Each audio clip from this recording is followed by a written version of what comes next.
Hi guys. In the 1980s, there was a survey about the mental well-being of people. There was this one question that went, how many people have you discussed with the important things in life during the past 6 months?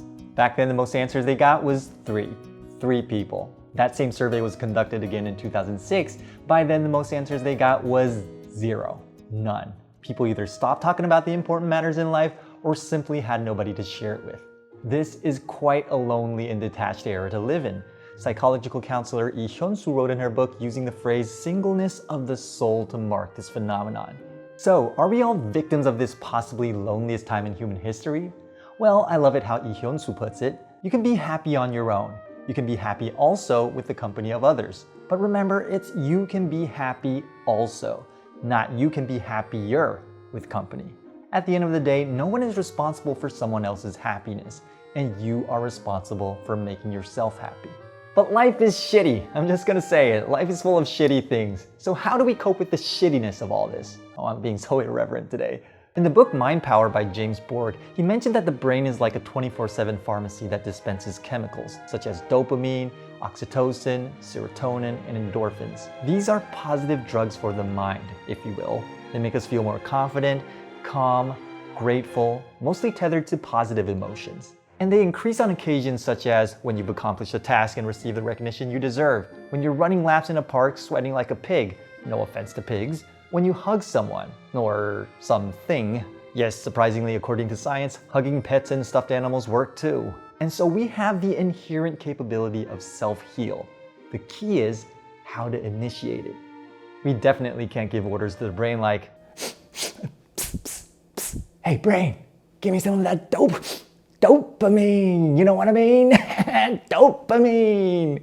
The body has a self-protection mechanism which prevents us from interfering with and endangering our life support system. But there is a way to work around it. There is a way to indirectly influence the brain to secrete those positive neurotransmitters. There is this verse in the Bible which I quote a lot, Proverbs 4:23, above all else, guard your heart, for everything you do flows from it. It used to make a lot of sense to me, but now it makes a whole lot more sense to me, knowing the science behind it. Hear me out. The chemicals released in your brain contribute to your mood. The emotions you're going through determine which chemicals the brain dispenses. When you're relaxed, happy, serotonin. When you're stressed, stress hormones. And those chemicals further strengthen the mood. We can't command the brain, at least not directly, but we can switch up our emotions with our thoughts by consciously thinking. And so, thoughts affect your emotions affect the brain in which chemicals to release, and the chemicals in your brain affect your mood. And so, guard your heart, aka your mind, your thoughts, for everything flows from it. Makes so much sense. If you're in a slump or stuck in some sort of negative emotion, try this for starters. Change the direction of your thinking. Now, I know you might be thinking, well, that's a bit general. Fair, it does sound a bit general, and to be honest, a bit cheesy. But this is a commonly used method in cognitive therapy. Once again, in Lee Hyun-soo's book, which is titled So We All Have a Pharmacy in Our Head, she says it sounds more complicated than it really is, where there are basically just 3 directions of thought: positive, negative, and neutral.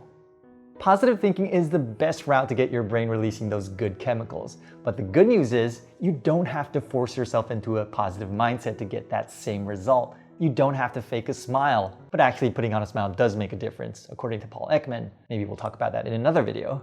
But you don't have to force it when you're really not feeling it. Because even by thinking neutrally, well, that produces the same effect on the brain as thinking positively. You don't have to be in an all jolly, hyped up status for your brain to release serotonin. The fact is, as long as your mind is in a peaceful status, as long as you're feeling safe, the brain will secrete serotonin, and that'll help lift your spirits. Your goal is to reach a peaceful mind state, which is much easier than trying to stay positive. So here's an example of neutral thinking. Let's say you just got pinned to the wall by your boss for not meeting your annual target. Damn, I just got my ass whooped in there. Whew. He's got a point though. Still a lot of room for improvement. I think I better get my act together. Now that is positive thinking. Not only will it help boost your mood, but it'll also help you improve. But sometimes you just need to allow your emotions to get off the hook for a second. Sometimes all you need is a little room to breathe. This is how neutrally thinking works. Damn, I just got my ass whooped in there. Like, what's wrong with her? might have had a bad day or had a fight with her husband last night. Who knows? I don't care. Life goes on. And just by thinking so, your emotions are already back in a more calm and relaxed status. And the result? Serotonin, help lifting up your mood. Personally, whenever I'm having a bad day and it's really getting to me, sometimes I just try to lighten up by trying to be silly. I don't give a dang. I don't give a dang. I don't give a dang. Just to help rewire the mind. But of course, you can come up with your own more elegant way of doing so. Change the direction of your thought. Remember, everything flows from the heart. Thoughts are life. Peace.